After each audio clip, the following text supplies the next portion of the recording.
Welcome back. I'm not going to tell you anything that you don't already know, but the United Nations has time and time again tried to push their agenda on any country within their reach. Isn't that all of them? I think it's in the United, it's in the whole United thing there. Canada is one such country currently feeling some pressure. And, you know, we got to think, who's to say that the U.S. isn't next on their list in this endeavor? Here to tell us what exactly is going on from Ottawa, Brian Lilley, political columnist, host of the Byline TV show on the Sun News Network.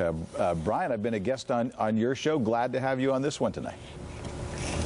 Oh, it's always good to be there. You know, I couldn't help but thinking of you guys in all my fights about the UN, and Mike Apelka, who's hunkered down in Delaware right now, has helped me with some of that. But hearing that you're going to have election monitors in Texas and the state attorney general just saying, don't come within 100 yards, I'd listen to him. We have, and Mike has done a number of stories on the Blaze about the United Nations and their encroachment. And by the way, I just want to say, coming out of the gate, I was realizing, talking to Brian, isn't the Hurricane Sandy will eventually affect people in Canada? But I have to confess, I have not been as worried about our Canadian neighbors, and so I apologize on that. And nor should you be. But right out over my shoulder, out the window there, is a flag flapping in the wind that I will be surprised if it's there tomorrow morning. So the winds are already starting this far north. We're about an 8-hour drive from New York City, right, where it's currently, at the eye of the storm. So we're about an 8-hour drive, and the front end of it's already hitting up here, and we don't expect the worst of it until Wednesday. Well, I still kind of feel bad. I can see the newsroom's deserted, but yet the Blaze TV has made this brave man stand his post. Now, Brian, I know you have been concerned about the United Nations and what's going on in Canada. You and I have talked about it on your show. I hardly know where to start. So, you know, you've mentioned some of the concerns here in Texas, but we're going to get to some points here. But where do you want to start on? What do you want Americans to know about what's going on in Canada? Yeah, Paul Barron's got his point. Well, the fact is that the United Nations is still seen by too many Canadians as this very nice organization that's always out to do good, and that's not really the case. They would like to be a world government. I'm not saying, hey, there's black helicopters flying everywhere, beware. No, but this is an organization, when you look at its structure, all the different facets of the UN that exist, and you look, you say they think they're a world government. They think they have a department for everything. So this past spring we had a Belgian diplomat who's always been some type of technocrat at the UN show up and tell us that we don't feed our people enough, that our food policies stink, and what was his solution? European socialism. And I said to him, well, how's that working out for your continent at the moment? Not all that well. And he said, you can't judge what's happening in Europe and say it's our policies, and so you should just accept my report. So this sort of thing's happening. And if Obama is reelected, you're going to see a closer move to the UN and international law and international norms, which means accepting what the UN says. They just told us last week or the week before, you've got to outlaw spanking by parents in your country to be in compliance with UN law. That really is amazing, and you've also kind of been given some signals about this case involving the terrorist Omar Khadr. For those who aren't familiar with that case, can you describe it real briefly?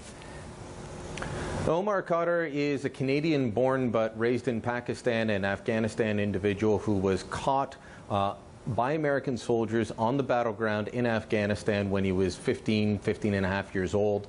He's been was at Gitmo. Sorry, you guys gave him back to us. We're not too happy about that. You're welcome. But he stayed at Gitmo from 2002. No, take him back. 2002 until last month, or earlier this month. He landed back here in Canada. Well, we put him in jail right away. The UN says, oh no, he's a child soldier, you've got to release him. No, he's a hardened terrorist that planted improvised explosive devices, roadside bombs to take out your soldiers and ours fighting off the Taliban. He's a committed jihadist, but the UN wants us to release him. The UN wants us to give him $10 million. The UN wants us to treat him like the rock star that the progressive left think he is. Whatever you want to know, if you want to know where the UN wants to go, look at where the hard global left is moving. And I'll include President Obama in that. And so as people say, well, the UN doesn't want to have any say, Yes, they do, because if the left can't get what they want through domestic politics, what they do is they go to the UN, they find a UN body, and then they show up and they start dictating. This committee that told us to be nicer to Omar Khadr and to ban spanking and to change our laws dealing with juvenile delinquents, it has Syria as a member. Syria, the Muslim Brotherhood-controlled Egypt, and Saudi Arabia are lecturing Canada, which is, you know, very similar society to your own, on how we should function, how our laws should work, what our tax regime should be for families. And I look at it and you think, you can't make this stuff up. Well, I'm just going to give you one tip. Why don't you try spanking Omar Khadr and just see what happens? I think we would then have the Global Force for Good, Team America, show up in marionette form and try and take us out. But, you know, I hosted former U.S. Ambassador to the UN, John Bolton, up here about a week and a half ago. He did a couple of speaking gigs here in Canada, and he agreed with me. It's a real concern about the UN trying to get in everything from guns to how you treat your children, how you raise your children, right, what your food policy should be. And democratic countries like ours have to fight back. And you guys are going to have a tougher time if you don't get rid of Obama, because right, he's just like our liberal left, and you need to end this. As America's only Toronto Blue Jays fan, I feel truly deeply qualified to talk about Canada. And it's amazing, because I always had this idea of Canada's just like us, but maybe they're further down the road a little bit, right, with this sort of left-leaning nonsense. I don't even know if that's true anymore.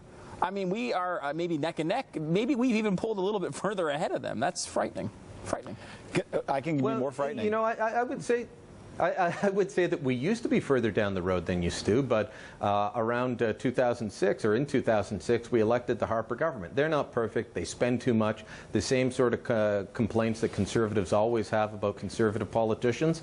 But on these things, I think they're on the money, and so they've been pulling back. But I'll give you an idea. There's a guy named Michael Ignatieff. He's a professor at Harvard once again. He used to be a professor at Harvard, came here to run our Liberal Party. He, in the last election campaign in Canada, said that we shouldn't be allowed to send our troops anywhere overseas unless the UN said it was okay. And another one of his cohorts, another one of his cohorts wants all our laws to be approved by the UN. Scary. All right, Brian, thank you very much for joining us. Absolutely. Maybe scariest of all, I think Barack Obama wants to be Secretary General. Fast forward and think about that going into Halloween.